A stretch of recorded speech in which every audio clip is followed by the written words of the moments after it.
Hello again, everyone, and welcome back to the Frontline with Joe and Joe. Joe Pasillo, as always, joined by Joe Resinello. And once more, dear brothers and sisters, let us go into the breach. And we are on the Crusade channel, always on air and always online at crusadechannel.com, the last live radio station standing. Remember, the chat room is open, crusadechannel.com/chat. And that is the only social media out there worth actually socializing in.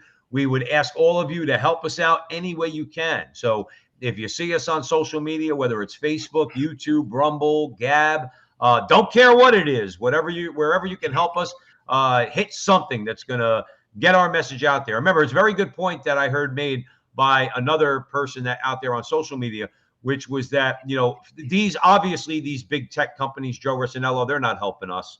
Okay. They see conservative content. They see things that they obviously don't agree with. They might not ban it, but they're certainly not going to promote it. So it's up to us to share these videos. If you like something, Joe, that somebody see or that you see, and you say, oh, I want other people to see this, share it. Put it on Facebook. Put it on YouTube. Their algorithms are not designed to help us. Their algorithms are designed to help Antifa and Black Lives Matter and radical groups and leftist politicians and the whole 9 yards. That means that at least while we're over there on Facebook and YouTube, we have to help one another. I think you might agree with me on that. I would say so. That's right. And also, very important is support the Crusade channel. Support all social media and media outlets that you know, that you trust, that you rely on, that you know that they're trustworthy. Crusade channel is that. So a premium membership to the Crusade channel, you have access to all of the content. You have Mike Church, you have Rick Barry, you have Kennedy Profession, all great programming. Frontline with Joe and Joe. So we would encourage you to become a premium member of the Crusade channel, always on air and always online at crusadechannel.com. Now, this is one of those conversations that Joe and I love to have because we're looking at the problems. There's a lot of problems out there. But not only are we offering solutions, but we're pointing out people who are actually finding solutions, which is great because the bottom line is, it's like we can't charge the hill alone. We all need help. We have to rely on one another. But it's great when you see some people applying some of the things we're going to be talking about tonight. Diagnosing the problem and then doing something about it, particularly at the local level. Let's stop making the mistake to looking to the national government. The national government, the federal government, is not your friend if you're a conservative, even though there are so-called conservatives there. The Supreme Court is not your friend. What you have to do is, and again, we're going to talk about it, you have to get down to the local level. And there are those in certain areas that are doing that. And I find it, Joe, to be very encouraging. So with that, I'm going to hand it over to you and we'll get this, I think, important conversation started. Well, the first thing we would like to discuss is the counter-revolution to the sexual revolution. And as our thumbnail denotes, Benedict XVI was right. We have to basically reel it back. The sexual revolution has not bore fruit. You got to look at things, I think. Like a lot of times, a lot of people talk, a lot of people have a lot of things to say, pundits, politicians. Look at the fruit that's being bore. Let's look at the sexual revolution from, say, 1960 to present. Look at the marriages that have lasted as a result of the sexual revolution. Look at what's happened to women with regard to damage done from abortion. Look at what the proliferation of contraception has done in America. Just look at the fruit. I mean, again, sadly, people don't connect the dots. And Benedict XVI, Joe, is spot on. We have to examine that as a society because, to be honest with you, it clearly has not been good for America. At the end of the day, families are the building block of a society. And frankly, our society is fractured because our family structure is fractured. Benedict gets it right once again. See, but the thing is, Joe, what you're stating is not just a religious truth, let's say as a Catholic truth. It's a sociological truth. It's an anthropological truth. The family, what other alternative do you have? Are you going to breed people like these New World Order types, these oligarchs? In other words, there's going to be no marriage, but we need people because people die and we have to replenish them, certainly to create more slaves that are going to go to work for them. Like what, how do people come into the world? How are they reared? How are they formed? There's only one way, like I said, anthropologically and sociologically, to do that. And that's through the family with a mother and a father and lots of kids. Okay.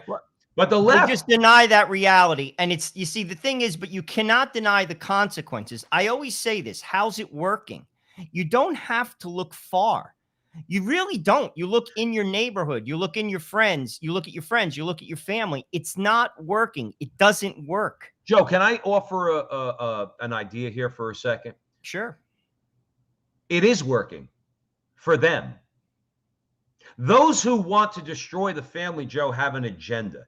This is undeniable. It's antithetical to what we believe as Catholics, all the good people out there at the Crusade Channel, or even as Christians in general, even a lot of, let's say, those people of goodwill, let's say conservative Jews and people like that, okay? For us, we know that this is the best way to form a society. It's actually the only way to form a society. You have to concentrate on strengthening and helping families to prosper and to grow. The oligarchs of the world, Joe, the family is what stands in their way. We talk all the time about the long march through the institutions. The family, alongside the Catholic Church, are the primary targets of the long march through the institutions. You must destroy the family. You have to have fatherless kids. Let me ask you, do we not see that now? Oh, it's pervasive. Right. You have fatherless kids. You have mothers that are on welfare. All right. That dependence, right? Do we not see that now? This is all a result, deliberately, is my point. Deliberately. The sexual, if you listen to E. Michael Jones, he'll tell you straight up and go back 200 years. Don't go back to the 1960s. Go back to the Marquis de Sade, who understood that if you could sell people sexual liberation, you now have politically controlled them. And isn't that what we have? You have people that vote against their own interests they vote against their own interests financially, and a lot of other ways on taxes, trade, all sorts of things, because they want the sexual liberation. Well, are you not now a slave? Because they've sold you this bill of goods. And what's more nefarious about it now, and that's why, as you mentioned earlier, we need the counter sexual revolution. We need to assert, again, we say it on the show all the time, we need to assert the truth of the preeminence of family life in society and a lot of other truths. But in this conversation, we have to say, no, you're wrong. You're wrong. And we need to have that bold, aggressive, counter-sexual revolution. But people have bought it. I mean, like, you could talk on like the player level, when you mention like oligarchs and those, who are basically pulling strings in society via giving big donations and controlling the narrative. But if you look, I'm talking about like on the street level, people have bought into this hookup culture, this culture of basic casual sex. It doesn't produce good marriages. One of the mistakes that men make, you see it in like the bachelor party mentality. Like, you don't just all of a sudden get formed and lead a successful marriage. Mm-hmm. There's a lot of discipline, self-discipline that's involved to have a successful marriage. I mean, people just think you're going to turn on the switch and all of a sudden you're going to have a successful marriage. Because if that was the case, everyone would. And obviously that's not the case. It's not working. The idea, there's an interesting documentary out. It came out of Boston College, one of the professors. It talked about, now Boston College is a fairly elite university, not say it's not Harvard or Yale, but at the same time, you're not a dummy. And it's also very expensive to go there. It's almost $80,000 a year. And talking about how kids don't know how to date anymore. Now, these are the best of the best. Mm-hmm. They don't date. You can't expect people to come through such a system and have healthy families. And frankly, no matter what you do in society, whether you're a brain surgeon, an investment banker, or you're a janitor, you're formed through your family, the example. And I'll tell you this, I know many families, and I'm sure you do too, Joe. You know, not everyone goes to college. And I knew tons of families where guys didn't go to college and their parents didn't go to college. But frankly, they were good people, their parents, and they raised their kids well. And I got news for you. These kids are healthy and productive in society. They're not walking wounded and they're not the walking dead. And this is what you have today based upon these decisions. And it's everywhere. I mean, it's in the rich towns, it's in the poor towns. And frankly, these kids, the next generation, Joe, it's going to even be worse. Can you imagine? Like, it's actually almost hard to imagine it being worse. You mentioned dating. Okay. Now, look, nobody's going to say that we were saints back in the day. Okay. Because I certainly was not. I think I could speak for you in that also. But we did at least have this semblance of what it meant to date, where, let's say, even if I was an idiot, okay, there might be a girl I meet who's not going to take off her clothes, just say for argument's sake, okay? And that was kind of the norm, all right? The norm was the girls who said, I'm holding off. No, that we're not doing that, blah, blah, blah. And again, that's what, 40 years ago or 35 years ago. Nowadays, it's almost like if you're not taking off your clothes, there's something wrong with you. You know what I'm trying to say? No, I totally get it. I'm just saying from based on what you said.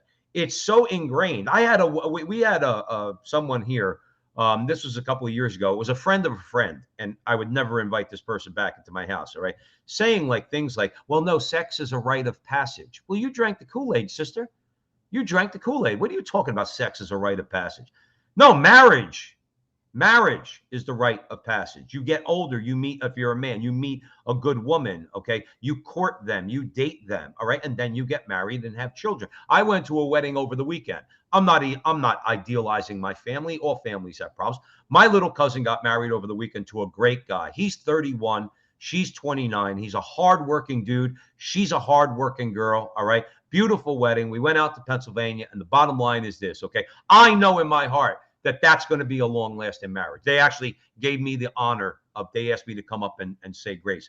My point is that I see that, and I juxtapose that with the rest of the culture. We need more of that. Two young people, okay, marriage-minded. They were marriage-minded from the time they met, okay, and you know they're going to have a boatload of kids, and they're going to have a prosperous life, and because also mainly, Joe, let's remember, because they put God in the center. That's not the norm, though. No, that's absolutely not. People look at the what's it called, the mass for a wedding. That's just like, you know, you check in a box and then it's the party. Sadly, like you said, if God isn't part of your marriage, you're in trouble from the start. But even like you talk about couples that cohabitate before they get married. If you look at, again, this is not a religious dogma. Statistically speaking, those who live together and then get married have a higher divorce rate. Sometimes the culture says otherwise. They'll say, oh, you got to get to know somebody. It's actually the opposite. Right. And this is statistically speaking, and this goes to what Benedict is saying. It changed the whole narrative of the culture, and it hasn't bore good fruit. Again, it hasn't bore good fruit. People just aren't introspective. And what they can't put down is the casual sex. You see, this is the problem. Sex has become, it's not sacred. It's an activity. And it's not even geared towards rearing children. Even in a lot of Catholic circles, sex, if people say, I have 2 kids, I'm done. I'm done. Like, sex, they have a misconstrued idea of what marriage is and what sex is. Now, part of that is catechesis. I mean, that should be taught in Catholic high schools a little bit more, forming kids. I mean, to go to pre-Cana for 2 days isn't going to form somebody. Let's be honest. If you're a mess and you're just going there because your mother wants you to get married in church, that's not going to form you. I mean, period. But what people have to see is it's not working. Sorry, guys. It's not working. And you don't magically get conditioned to be of the mindset that I am going to be married. I am going to be self-disciplined. I am going to sacrifice. it doesn't just magically happen. Right. And this is where, and people don't even know what marriage is. They don't even know what love is. Well, what It's the problem is, one of the problems too, Joe, is that we're dealing with a culture, and you're joining us at the front line with Joe and Joe Pasillo and Joe Rossinello. We're on the Crusade channel, always on air and always online at crusadechannel.com. Very much so in the breach when you're talking about counter-sexual revolution. But this is what we're up against. All right, this is what we're up against. We're talking about an article I came across in First Things. Okay, Scott Yenor wrote in First. Now think about this, just right off the bat, Joe Arsenault. I love your comments on this. Like why we allow this. Planned Parenthood recently distributed flyers at Stewart Middle School in Tacoma, Washington. Now, Joe, tell me if this. Now we're Italian, Joe. This makes me have some very, very angry and violent thoughts towards the people that push this type of nonsense. Again, I don't advocate that, but it really makes you angry. The flyers targeted 11-year-olds, informing them that they could have sex with anyone under the age of 13 and that their parents were not entitled to determine whether they took birth control or were tested for sexually transmitted diseases. The kids can make up their own minds.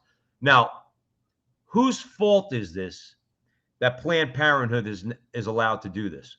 It's ours, isn't it, Joe? Well, of course. I mean, this is what's being taught in the public schools. I mean, you hear it. We've heard it time and time again. I mean, the public schools, they know what they're doing. They don't think they don't. I mean, you're starting to see this now at a lot of school boards, parents stepping up and making statements, thank God. But at the same time, they know what they're doing.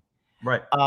Obviously, though, a strong home can counter that, through example specifically. But at the same time, clearly, this is a bad. I mean, who in their right mind, who has children, wants their children sexually active at 13? Like, let's be honest. I don't care what your political, Right. like stripe is, or like no one wants your children to be sexually active at 13. Nobody. Joe, And frankly, it's not healthy. Because Joe, here's another. Okay. Go ahead. No, because what I was also going to say is, I want you to get to that point. I want you to get to that point. But let me just comment and chime in real quick. I have met many people older than me who have had kids, and when those kids were in teen years, and I'm talking about specifically women, they brought their daughters down to get them on birth control. So the answer is maybe they don't want them to go out and have sex, but they kind of like take a lukewarm attitude or an indifferent attitude as like, well, my daughter's going to have sex anyway. She might as well protect herself. Wrong answer. Wrong answer. The answer is from the 1950s. If you told your mother, hey, Ma, I want to go on contraception, not that it was even available, your mom gave you a slap in the face and told you to go make some meatballs. Okay. You don't go and do that. So I just wanted to comment on that. You're right. Most sane people would say, or thinking people, let me not say sane. I don't want to be uncharitable, but you have to, if you're a parent, you have to think through these things. Your 13-year-old girl shouldn't be on contraception because she shouldn't be going out there and having sex. And yes, you have all the authority there is to prevent her and your son, by the way, from doing so. But Joe, you had another point. No, but what I was going to say is another aspect of the sexual revolution with regard to casual sex. When people engage in sexual activity, there's strong, whether you realize it or not, emotions involved. How many people are walking around scarred and wounded from relationships that never should have gotten to that point? There's so many young people that are walking around, they get involved in these relationships, they're having sex at a young age, they're emotionally attached, and then all of a sudden it falls apart and they fall apart. You see, this is another consequence of this bad idea. It's a bad idea. And it's proven itself because marriage is falling apart. First of all, people don't even want to get married. And secondly, more than half of the marriages fall apart.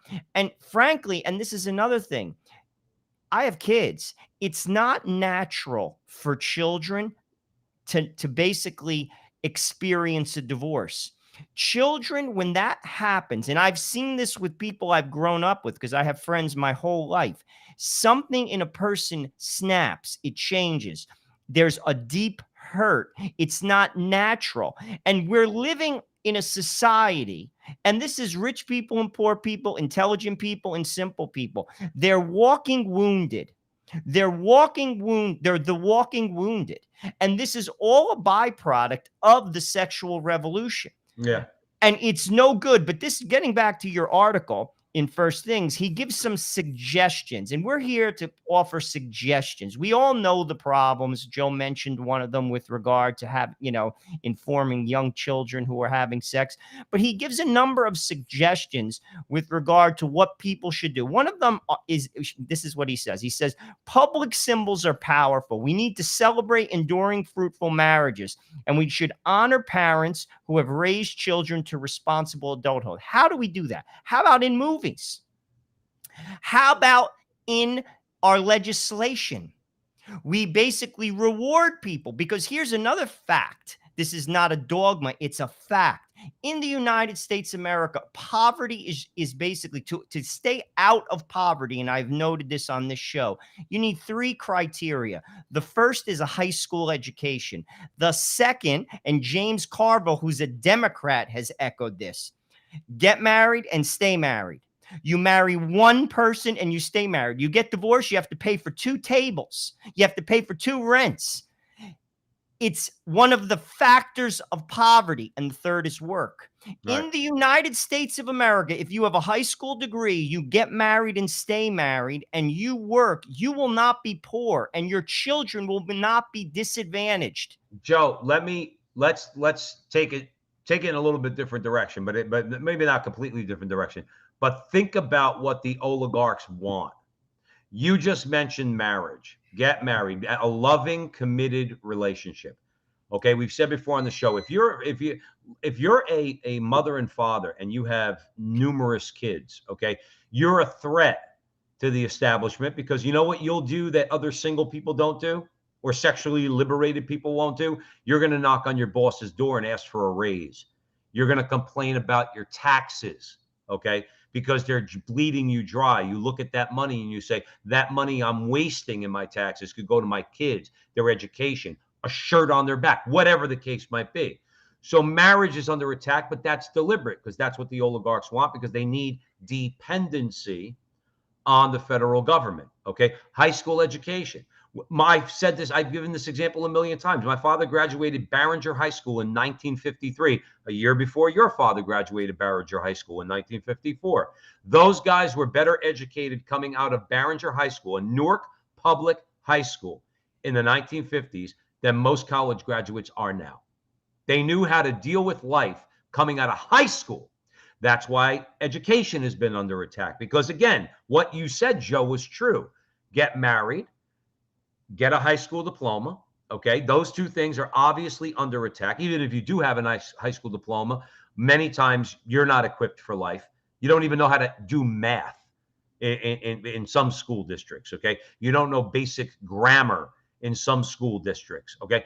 And then the third, you said, it was work.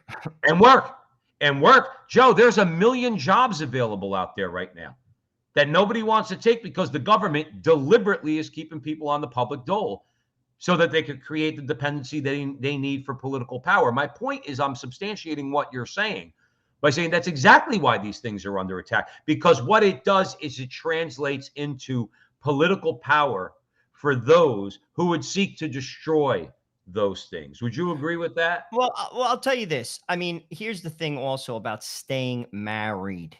It's not magical, because marriage is hard. No matter who you are, you're going to have troubles in your life. There's going to be trials, whether they're family issues. You have a child that's sick, a spouse gets sick. There's financial issues. There's tons of issues that come up in everybody's life. What's one of the tools that enable you to face this? God. You see, this is where you're behind the 8 ball as soon as you make that decision. Because here's another thing.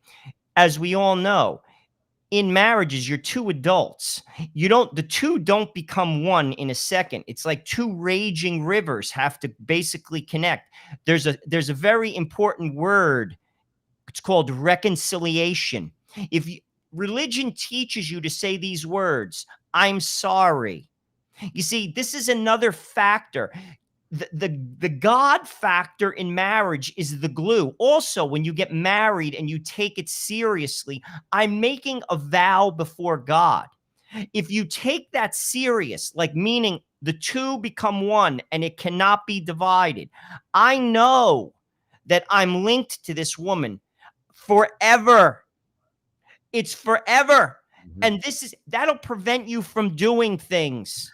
But Joe, getting back to the sexual revolution, you're absolutely, absolutely correct. Okay. But when you look at it, this is why they sell that. Somebody commented in the chat room at the Crusade Channel, always on air and always online at crusadechannel.com, the last live radio station standing. One of those who are friends at the Frontline with Joe and Joe commented her husband divorced her when she was 24 for a 21-year-old. Okay. Now think about why I'm saying that in light of the conversation. Okay. In the context of this conversation, because men, because of pornography, because that's part of what we're talking about, Joe. Okay, the weakening of men and our strength and our commitment through pornography. A guy trades in a 24-year-old wife for a 21-year-old wife. Why? Because the culture, the sexually liberated culture that wants to go as far as feminist beyond gender, and as far as sexual liberation is beyond repression. That's what Scott Yenor says. Okay, and he's exactly right. All right, because then to be so is repressed. So if I'm a guy, Joe, let's say for argument's sake, I'm an Italian guy, right? I'm from Newark, New Jersey. I'm from North Newark, right? I marry a girl at 18 years old, right? We get married because that's what my mother told me I'm going to do. She's pretty good looking or whatever, right? And by the time we're 24, because of the pornographic mentality that I have, I'm looking to trade her in for a 19-year-old or a 20-year-old. That's what sexual liberation does. It wrecks the bond that you were just talking about. In Well, other they don't words, know what marriage is. I mean, it comes down to that. A lot of people, and that has something to do with the catechesis. The church has to reinvigorate the taboos against divorce and cohabitation. They have to get a little bit more vocal. yeah. And what I mean by that is this, listen, we all have responsibilities. I have a responsibility as a husband and father. Priests have responsibilities as well. If someone approaches you to get married and they're not like, I'll give you a perfect example. I won't reveal his name because sometimes he does watch the show. A very good friend of mine from high school got married while he was in graduate school, and he went to pre-Cana, and the priest told him straight out, you shouldn't get married. Shouldn't get married. He did anyway, and he got divorced. He wound up getting an annulment, and that same priest wrote a statement for the annulment so he can get it. Because he was not prepared to get married. Why do I bring that up? The priest saw it and said it. You see, it's not just ticking the box. Too many families send their kids to CCD who are not in Catholic school for one reason and one reason only, to get their confirmation. So when they know they can get married in the church, they tick the box and they never show up again. All right. This is not helpful. And this is, again, churches have to lead the way. And again, you can't make people do things, but what you can do is just say it. You have to say, listen, if you want to get married civilly, you're free to do so. But this is the Catholic Church. And if you want to get married here, this is the criteria. When I got married, it was a Haitian priest in the city. This is before I got married at the church. I met with him. He went through a series of questions in a book. It's probably in the parish at St. Veronica's in New York City, and asked me point blank. And I had to sign the book. He said, are you going to be open to life? Are you going to do this? Are you going to be faithful? Now, obviously you can lie, but he told me everything in that list that I am supposed to live up to as a Catholic man in a Catholic marriage. Is that going on across America? Do people understand the vows that they're taking? And this is one thing that Francis is spot on about. Most marriages aren't sacramental. Therefore, it's easy to get an annulment. Because if a marriage isn't living up to the vows, or you never had an inkling of the vows, you clearly are not in a sacramental marriage from the very beginning, which means it never existed. Right. Because people are just going through the motions, both the clergy and the couples, and it's producing bad fruit. And the fruit is evident. In our society, we have so many wounded people, so many wounded children, so many wounded adults who went through divorces, and they frankly don't know how to get out of it, and they double down and they continue the bad behavior, going along with the wave of society, and everything is a mess. Right. You want to solve, Joe, half the problems in America right off the bat. Shave half of them right off the table. Good families. Sure. Good families. Joe, Families, no question. This may sound extreme, okay? But see, what we're doing is what we need to do.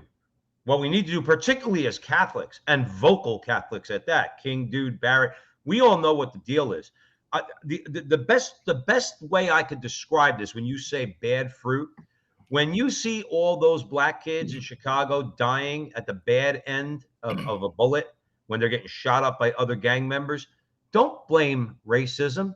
Don't even blame, let's say, well, let me not, I was going to say, don't even blame the guy pulling the trigger, but you have to, okay?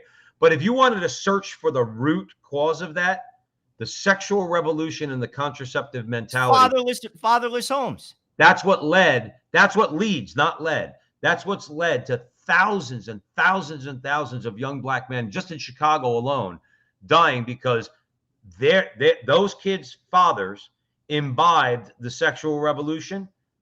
They know their fathers. Their fathers are nowhere to be found. Okay. And what does it lead to? Kids looking for somebody else as a father. And what do? They go into these gangs. That atrocity, that tragedy, and using just Chicago as an example, is a direct result of the sexual revolution. And if you said that, if Joe and Joe were on the Bill Maher show and we said that, you know the kind of looks we would get. They laugh at you. They laugh, but it's true though, isn't it? There's no question, Joe. There's no with that's sociological. Also, a fact is fatherless homes produce kids not only that get in trouble, they get worse grades. Like there's a million things that like come along with that. I mean, again, it's natural. A mother and a father. A man functions in a certain role in a house, and he can't operate as a mom. You know, they always say, "Oh, a man." No. A man has a role. It's natural, and also a woman has a role, and it's natural, and it's basic. Like I said, this happened in caves. We didn't I always laugh when I just saw like Murphy, you know, he's running for governor again in New Jersey. Forward. We're going forward. Progress. It's not progress. It's regressing. Right. Every time I see that progress, you see, you're like Rachel Maddow before a movie. Progress. Forward. Forward what? Right. People existed. I got news for you. Years ago, our society functioned 100 times better than it functions now. Right. Joe, let me cut you off. It's undeniable. I'm completely paraphrasing this, but that's why C.S. Lewis said it exactly right. If you're on the wrong path, the choice you have is a very simple one, okay? Or the decision you have to make is very simple. You can continue down that path, but it's the person that turns around and goes back to the starting point. That person is the most progressive. Because when you're on that road, Joe, unless you're willing to unless you're, number one, you're willing to recognize that you're on the wrong path. And number two, the only solution is not to keep going down that path. It's to turn around and go back to the beginning, go back to the starting point. That person who turns around and goes back, that person is the most progressive. Because like you said, progress into what, Rachel Maddow? What are you proposing we progress into? Gender ideology? In other words, more abortions? Do you want more abortions than the million a year in America alone that are performed? Do you want more dead African Americans that are getting shot in the city of Chicago and other cities because they don't have fathers? Is that progress to you? We should put the pedal down to this, or should we, Joe Rossinello, pump the brakes, hit the brakes, and turn the car around, all right, and move back to the beginning? Well, there's no question that we have to get back to first principles. I mean, there's no doubt about that. Again, look at the fruit it has bore. But here's another thing, Joe. You're talking about having self-discipline. Like to do that, you don't just find somebody like that. You have to have discipline. We all, when we reach puberty, you have urges. Society encourages you to pursue your urges. To be honest with you, if you don't have self discipline in your life, let's not even talk about being religious. Let's just talking about being a responsible adult, whatever political stripe you are. If you don't have self discipline as an adult, you will destroy yourself. The You will relationship, be in Joe. debt. You will have a bad relationship or no relationship. But this is not advertised, nor does the culture teach it. And frankly, nor do parents exhibit it. Joe, that's why we have to continue to do what we're doing. Us, all the whole lineup at the Crusade channel, always on air and always online. That's why we have to continue to do what we're doing so that we enlighten people as to the state of slavery that they are actually in right now. Okay. You mentioned financially. All right. Some people might say, well, what does that have to do with it? Joe, the goal is to destroy our defenses. When your reason controls your sexual desires and other desires you have, your more animal desires, okay, you are then a master of yourself. Now, again, do we fail? Of course we do. Okay. Do we go to confession? Absolutely. All right. But the point is, but we strive to have our reason control our what would you call it, animal instincts, let's say, Well, our libido. desire to have sex, or desire to eat too much, or desire for when we drink too much. Okay, certainly a desire, Joe Rossinello, when it comes to how we spend our money. See, the idea is, and I think this is the crux of where we're going with this, okay, is that a lack of sexual, let's call it subordination. We subordinate our sexual desires to our reason. We act reasonably as human beings, not as animals. That means then we're disciplined. That means that we're not going to do things, let's say, that are not only sexually immoral. We're also not going to buy things that we don't need with money that we don't have by going into debt. That means that we're going to care about our society and our neighbor. Okay, because what we're doing is, our worldview is that, yes, sex is important in the context of marriage. Okay, you're a married man, I'm a married man, we get it. Okay, I hate that the rest of the world doesn't understand. No, we Catholics get it better than you do. The difference, though, is this: in the sexual realm, which then spills over into financials and other things, I'm in control. Now, if you want to say three words, Joe Rossinello, that the oligarchs don't want to hear, but this is why we're having this conversation about the sexual revolution, it's I'm in control. They don't want that. But if you control your sexual desires, that means you're controlling other things, because sexual desires are very, very powerful. Okay. That means you're controlling other aspects of your life. And Joe, that's when you're a threat to the establishment. But I also think a lot of Catholics have to know how to articulate the whys of what the church believe in. Like, for instance, you could talk about contraception. You could talk about why we support traditional marriage. You have to be able to articulate it in a charitable way. You see, there's not enough of that either. People don't know the whys. And if somebody challenges them on something like contraception, why does the church say that you can't contracept? You have to be able to articulate it. Basically, what you're saying is you're using your spouse. You are willingly using your spouse for pleasure, and that's the anti reaction of love. Right. And that will bleed into other aspects of your marriage. It doesn't just end in the bedroom. Also, children teach you to die to yourself, which is the way to heaven. We don't just float into heaven. It doesn't work that way. Bob, the good guy at the bar, doesn't necessarily, because he's a good guy, go to heaven. No. You have to die to yourself. You see, we can't articulate what the church teaches, because here's another thing: there's great wisdom in it. I'm telling you this right now, and people, listen, I could remember a friend of mine who I went to college with. He was very successful. When he was in high school, he spoke to people. It was a very smart move, actually, for a high school kid who were successful. He interviewed them and figured out what made you get to this point in your life. What did you do to get from A to B? Well, people should look at people who have successful lives. What's a successful life? You have a long-standing, loving marriage. You have children that are productive and healthy and vibrant. You're not broke. Not necessarily rich, but you're not broke. You know how to manage your life. What are the factors that went into that? And then study the factors. Now, this is not religious. This is someone who's just sharp. Look at the factors that drive people the opposite way. Look at the behaviors. Look at the choices. And don't follow those choices. Right. Follow the good ones. But people don't do that.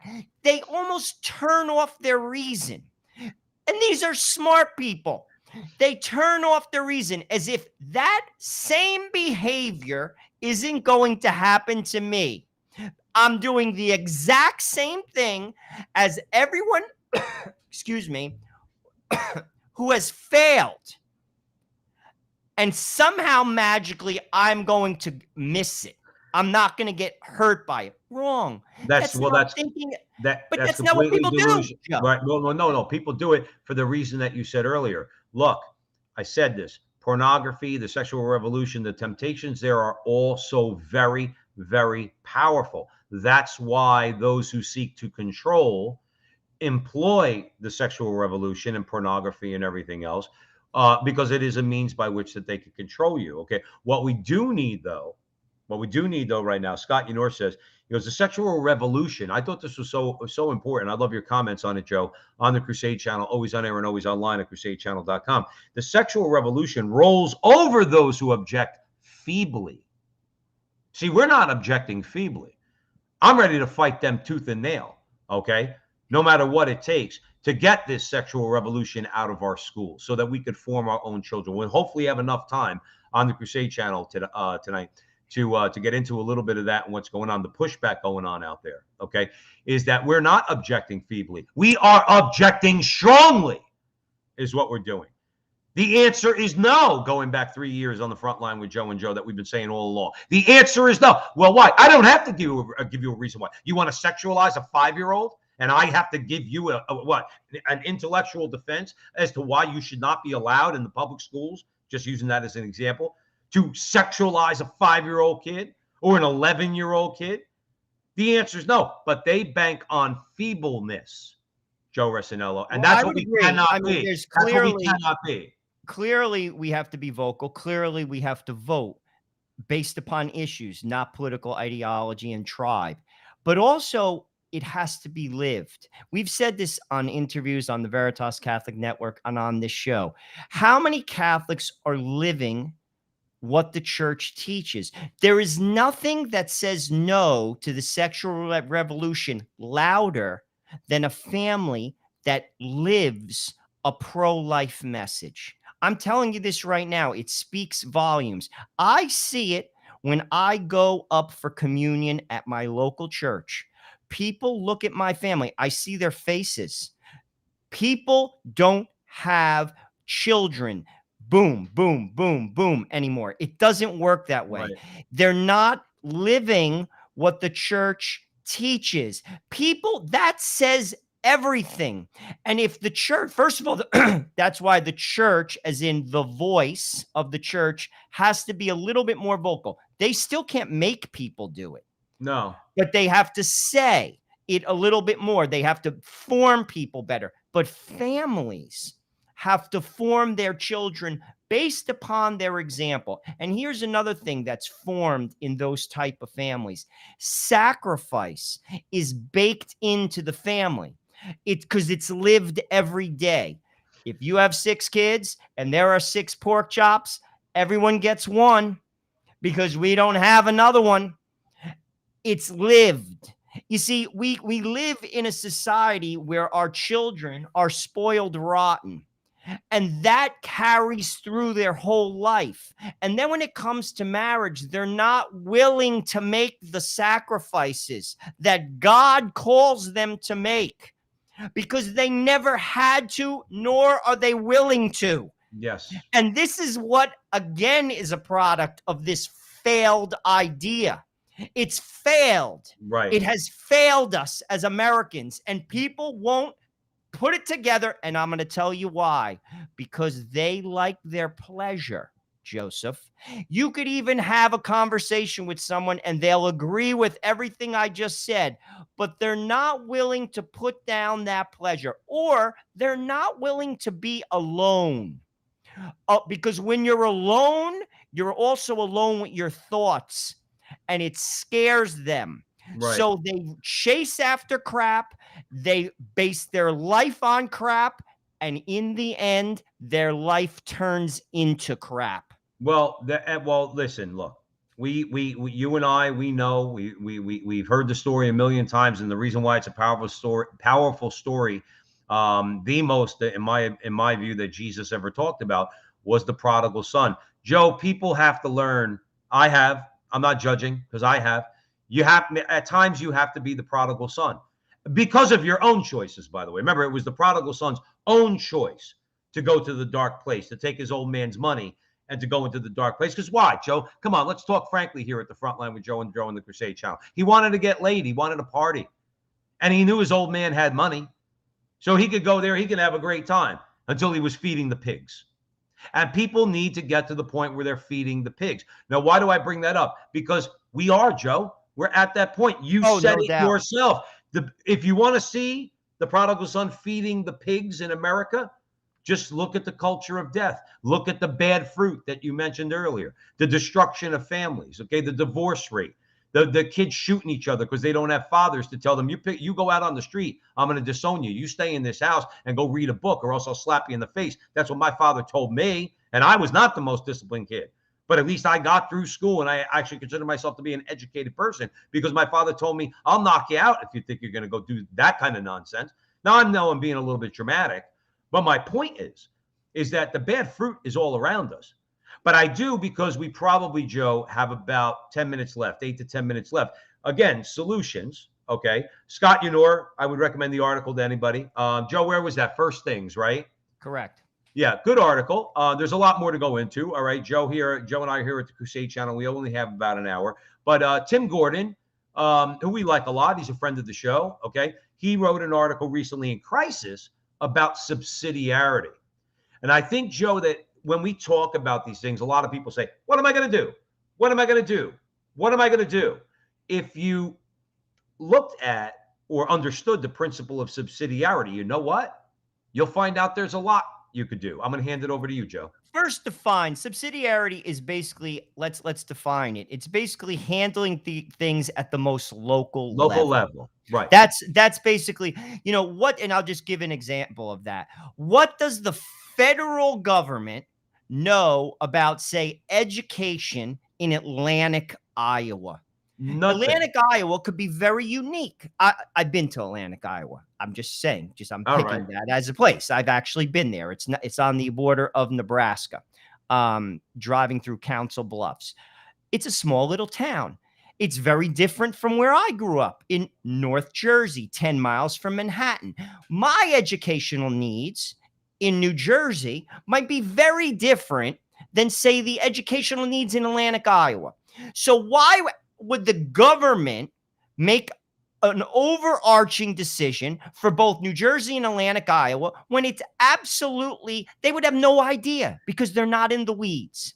Right. That's just an example. And Tim is 100% right. Subsidiarity at local levels understand problems and issues better than the federal level. Right. And why is it not happening? Because it's a power grab. Let's be honest. I mean, it's a power grab.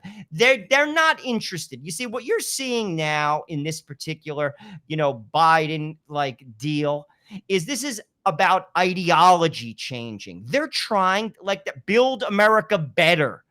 Obama, change. They're trying to change the structures of this country. They're trying to reform the culture. Right. They're not concerned necessarily with outcome more than they're concerned with ideology, because the outcome stinks The on a million outcome, levels. the outcome really stinks. But I would say this: number one, if people, and this was, I've seen Tim talk about this a bunch of times. Okay, if people would understand, okay, that a reassertion of states' rights is needed. Now, why would somebody would say, well, why don't we do that? I mean, there are states now that are being more forceful in their in asserting their rights as states. Okay, the one of the problems is that, again, the same way, if you're critical, if you criticize the ADO, let's say, automatically you're a Nazi. It's that type of mentality. If I criticize this idea of a broad, overreaching federal government, and I would prefer, or Joe Resinello would prefer, or King Dude, or Tim Gordon, whoever prefers states' rights. We want to assert states' rights. We want to deal with our problems on a local level. We want to create our own societies, our little micro societies, because that's what we have under our Constitution. Well, you must be in favor of slavery, because that's what those slave masters in the South did. That was their argument during the Civil War. Well, I don't really care. I know the argument about slavery, but the fact is, there's many people in this country, many Northerners during the Civil War, okay, who were in favor of the asserting of states' rights. Again, in America, Joe Resinello, I wish people would get it through their heads. And Gordon makes this example in his book. What was it? A Case for a Catholic Republic. Okay, Correct. We're already Catholic. We just call it different names. So what we call federalism or states' rights is really subsidiarity. Why is, like you said, why is the national government, the federal government, involved in the education in Atlantic, Iowa? They don't know anything about what's going on there. Why are they involved in the education in Newark, New Jersey? It's one of those, and we're just using that as one example. All you good people out there at the Crusade Channel, always on air and always online at crusadechannel.com, the last live radio station standing. That's the larger point. Why is it that we give a crap even whether Donald Trump's president or Joe Biden? Why? No, because we should be asserting our rights in our states, and when there's federal overreach, we sue them and we go to the Supreme Court. Here's why I'm bringing it up, and I'd like your comments. I think it's a very telling sign. I could be completely wrong, and I've been wrong a million times in my life. Okay, everybody here knows that. But I think it's a very telling sign that those 5 justices on the Supreme Court backed off the case from Texas, the heartbeat bill. You know why? I think it's an indication that maybe what they're going to start to do, as opposed to attacking, let's say, as conservative, let's say, going after liberal decisions that have come down through the Supreme Court, what they're going to do is they're going to quietly start withdrawing from the culture war. And if the Supreme Court quietly starts retreating or backing off of the culture war, you know what that's going to leave? States' rights in its place. That's why the Texas law is now still standing, because the Supreme Court wouldn't hear it, and another judge overturned another judge who tried to block it. Okay, because if the oligarchs on the Supreme Court back off and say, well, no, really, actually, these states have the rights to determine these things, that will help in terms of subsidiarity. It's not it's not the be all and end all of solutions, but it's a good place to start, having the Supreme Court back off a little bit. Well, on that, I would agree. It could be in their mind a compromise. Like in their mind. On life, there should be no compromise, though. However, on certain things, there is no question. The big government doesn't know better. It's like in anything in life. People, boots on the ground, always know the problems, and boots on the ground should handle it. It's when they can't handle it is when you step in. A good manager in business, this is how I have always approached anything in business. If I had a team that I was in charge of, I'll let you do it any way you want to do it. I'm concerned with one thing, 2 things, the outcome and the timeliness of when it's done. You do it any way you want to do it. I want it to be right, and I want it to be on time. I only step in if those 2 things are not done. Mm-hmm. When you start imposing yourself when you don't have to, you mess things up. Right. Because the key to a good manager or a good president is or a good director in a film, you hire the right person to do the job, knowing they're going to do it before it even starts. That's the key. Right. We don't have that right now. They're getting involved in things that they should not be getting involved in, particularly about rearing children. Yes. And that's none of the government's business. And I say this, I even say this to the atheist, to people who are atheists, why I will highly recommend that you do not raise your children in that way. You have every right to do so because they're your children. I will not impose my values on them. I won't let you kill children. But if you want to say that there is no God in your home, that's your right to do it. Right. But don't tell me that I have to say that, or you're going to tell my children something that basically opposes my rights. That's not America. No, That's not tolerance. You hit the nail on the head. That is not America. Gordon points out, he says, what you're talking about as far as the Constitution of 1788, it requires two, as he calls them, desiderata. Okay. He wants a libertarianism at the federal level. Okay. Which is, he's exactly right. And all the morals and the ethics that you want reflected in your laws are not national laws. They're not federal laws. They're state and local laws, county laws. I brought this up to you before. Big box stores in Bergen County, New Jersey, are forced to close on Sunday. Why? Because the county has a right to do that, and they've been doing that for years. You can't go to ShopRite on Sunday. They're closed. You're not getting you go get your food on Saturday. Okay. I know, I believe it's East Hanover, unless they changed in New Jersey, right? They're a dry town. You can't sell booze in East Hanover. Now, I use these examples. They're small examples, but they are examples of states and local governments asserting their authority and saying, no, we're not doing what you tell us to do. We're doing what we want to do. And we only have a minute, Joe, but I think it's very important. I'm going to say that this is a pretty good example. The best place you're going to see right now, the reassertion of states' rights and local rights right now are in the school board fights. And recently, and this is because of people acting like Gordon's saying, they're organizing, they're going down to the school board, they're exercising their rights as parents. Okay, they found out that a transgender boy, let's call him a boy who's pretending to be a girl, raped a girl. There's charges against this person. Okay, and the school board covered it up. They didn't want the parents to know. That was in Virginia, am I correct? Virginia, Loudoun County, Virginia. The parents found out through the work of Daily Wire, okay? And you know what happened? That superintendent is gone, and now there's going to be big problems for them. But my larger point is not the individual story in and of itself. It's that it's parents exercising their rights. And what did they do? They uncovered a rape that, had they not done that, they would not have found out about it. And you want to know what? It should show them that, yes, exercising your rights on a local and state level is the step that we need to take. Strengthen our state governments, strengthen our laws within each state, appeal every ACLU lawsuit up to the Supreme Court, and just keep fighting. At least it would be a good start. Joe, I'm going to give you 30 seconds to end it. Well, I think it would be a good start. And it's something, frankly, that people should look into. I think the problem, a lot of it is they're brainwashed by the media. I mean, turn the television off. Turn the television off. Look to alternative sources for your media, one of which is the Crusade Channel, one of which is the Veritas Catholic Network. That's just to name two.